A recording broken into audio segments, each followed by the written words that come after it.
Jai Shri Ram. Now we'll start with Canto 64. Petrifying by means of a curse, Ramba, the celestial nymph sent by Indra to wean him from his austerities, Vishwamitra resolves upon a further course of austerities. This very great errand of the gods, in the shape of beguiling Vishwamitra conjointly with infatuating him by rousing his passion, has to be done by you at this juncture. Feeling abashed when told thus by the sagacious Indra, the thousand-eyed god, O Rama, the aforesaid celestial nymph gave the following reply with folded hands to the ruler of gods. This hot-tempered and eminent sage, Vishwamitra, will pronounce a terrible curse on me, my lord. There is no doubt about it, O ruler of gods.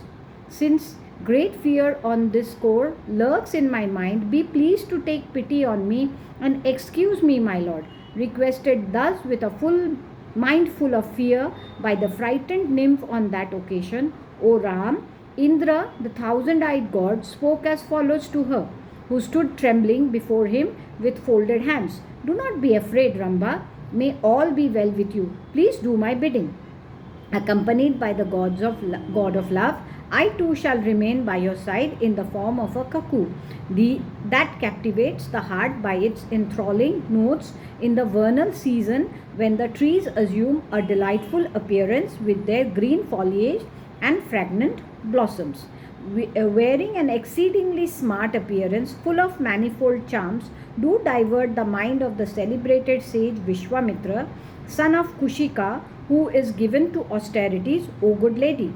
Hearing his command and assuming looks which could not be excelled by another, the Bele, who wore a bright smile on her lips, proceeded to lure Vishwamitra. Vishwamitra heard the notes of the wobbling cuckoo and with an overjoyed mind looked at Ramba too. Attracted by the notes of the cuckoo as well as by the unique song and sight of Ramba, the sage now fell a doubting whether the nymph had come of her own accord or had been sent by Indra to interfere with his austerities. Concluding the whole mischief to be the doing of Indra, the thousand-eyed god Vishwamitra, the son of Kushika, the foremost of ascetics, was filled with rage and cursed Ramba as follows. Since you have tried to seduce me, who seeks to conquer lust and anger, O Ramba, you shall continue to stand as a stone image for 10,000 years, O hapless woman. An exceptionally glorious Brahman, viz. Vashishta, a mind-born son of Brahma, richly endowed with spiritual energy, acquired through austerities, O Ramba, will redeem you who have been punished for your foul deed through my anger. Having spoken thus, unable as he was to control his anger, the highly glorious and eminent sage Vishwamitra fell a prey to remorse on his having exhausted the stock of merits earned through his austerities by cursing the nymph. Under his terrible curse, Ramba instantly got petrified, and hearing the curse of the great Rishi Vishwamitra, love as well as Indra slipped away. The stock of his merit earned through austerities having been mitigated through his anger, O Ram, Vishwamitra too, though highly glorious, did not get peace of mind because of his unconquered senses. The spiritual energy stored through his austerities having been weakened, the thought entered his mind, I shall no more give way to anger thus, nor speak on any account. Nor shall I ever breathe for hundreds of years. Indeed, having fully controlled my senses, I shall chasten my temper till Brahmanhood is attained by me as earned through austerities. I shall do without breathing or eating for innumerable years. Nor will my limbs get atrophied so long as I continue to practice austerities. In this way, the celebrated Vishwamitra, the foremost of sages, O Ram, scion of Raghu, took a pledge which had no parallel in this world to embark on a sacred vow of remaining from breathing and eating for 1,000 years. Thus ends Canto 64 in the Balakand of the glorious Ramayan of Valmiki, the work of a rishi and the oldest epic. Now Canto 65. Or on Vishwamitra not ceasing from his austerities, even on his being conferred the title of Brahmarshi by Brahma, Vashishta, as urged by gods, recognizes it, and here ends the narration of Satanand. Having worshipped Vishwamitra, King Janak then returns to his palace.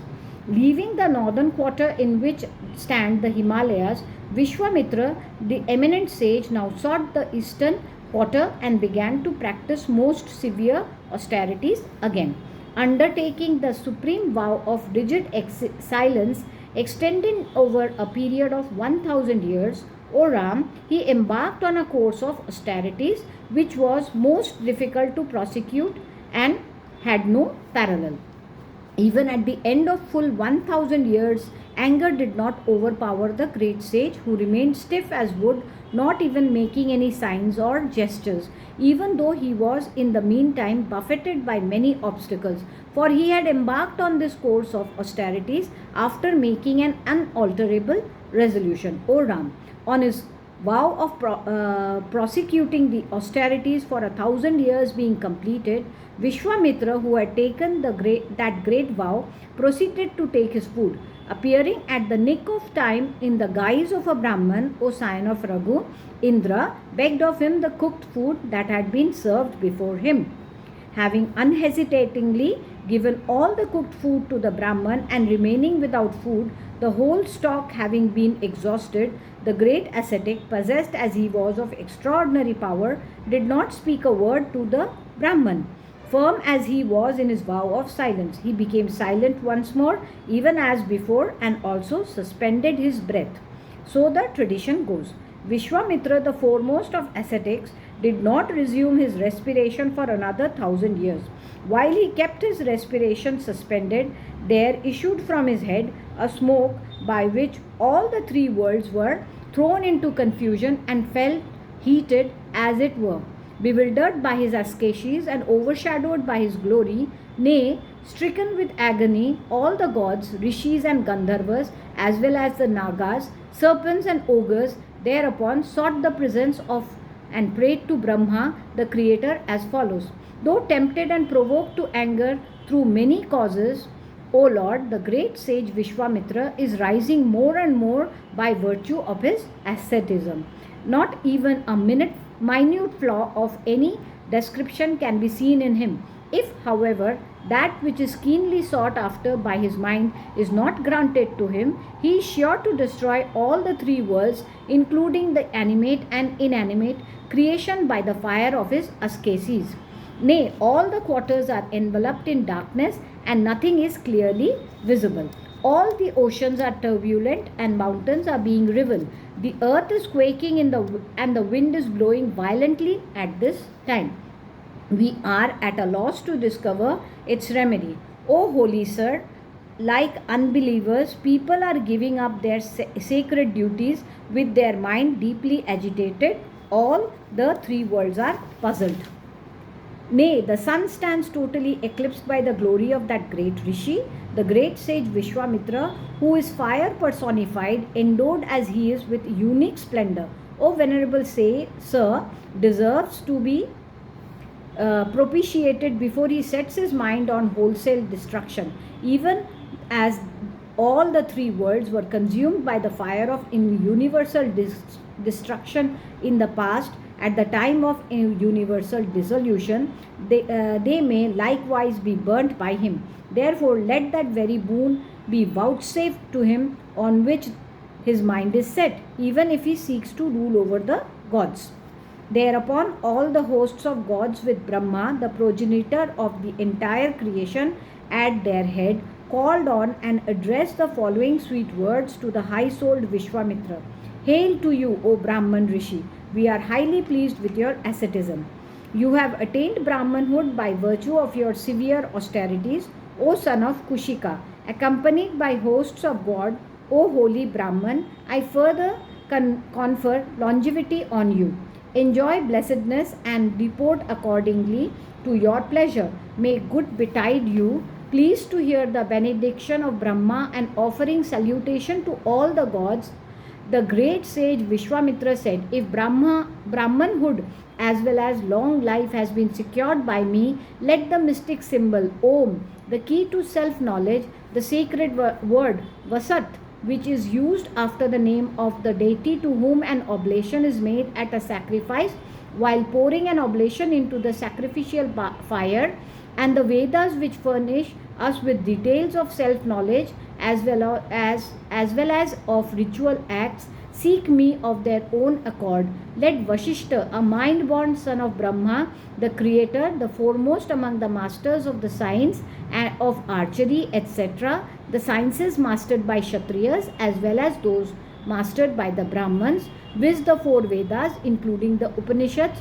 that treat of Brahma, the infinite, call me as such a Brahman, O gods. If this supreme desire of mine is granted by you, depart then, O jewel among gods. Conciliated by the gods, Vashishta, a Brahman sage, the foremost among ascetics, thereupon made friends with Vishwamitra and said, Amen. You are a Brahman seer, no doubt. Every desire of yours stands fulfilled. Saying so, the gods too returned, each to his own abode in heaven as they had come. Having attained the highest status of a Brahman, the pious Vishwamitra too paid his homage to Vashishta, a Brahman sage and the foremost among ascetics. Having realized his ambition of being recognized as the Brahman and remaining devoted to his austerities, he traversed the entire globe. In this way, O Ram, was Brahmanhood actually attained in this very birth without changing his body by the high-minded Vishwamitra. He is the foremost among sages, O Ram. He is asceticism incarnate. He is supreme virtue personified. Nay, he is the highest and perennial abode of prowess. Saying so, the highly glorious Satanand, the foremost among Brahmans, became silent. Hearing the narration of Satanand, King Janak spoke to Vishwamitra, son of Kushika, with folded hands in the presence of Sri Ram and Lakshman as follows. I am blessed and stand beholden to you, O jewel among sages, in that you have paid a visit to my sacrifice along with Sri Ram and Lakshman, the two scions of Kakushtha. O son of Kushika, I stand hallowed, O holy Brahman, by your side, O great sage. Manifold benefits have been derived by me through your sight at close quarters, inasmuch as on joining this sacrificial assembly with my counselors today, the story of your many great austerities as well as an account of your many virtues, as being told at length by Satanand, has been heard by me, O highly glorious Brahman, as well as by the high-souled Sri Ram. Unfathomable is your asceticism, and immeasurable is your strength, and ever incalculable indeed are your excellences, O son of Kushika. I find no satiety in hearing your marvelous stories. O powerful sage, the hours of religious rites to be gone through at dusk, however, is drawing near.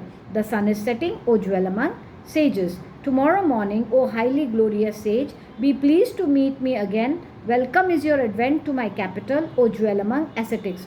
Kindly grant me leave to depart.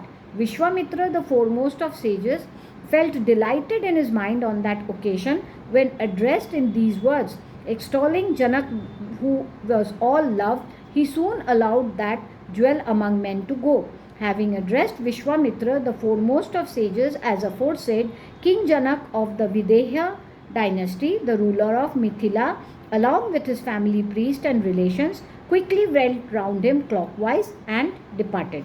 Accompanied by Sri Ram and Lakshman, Vishwamitra, whose mind is ever given to piety, retired to his camp, being extolled even as he went by the exalted souls that followed him. Thus ends Canto 65 in the Balakand of the glorious Ramayan of Valmiki, the work of a Rishi and the oldest epic. Jai Shri Ram.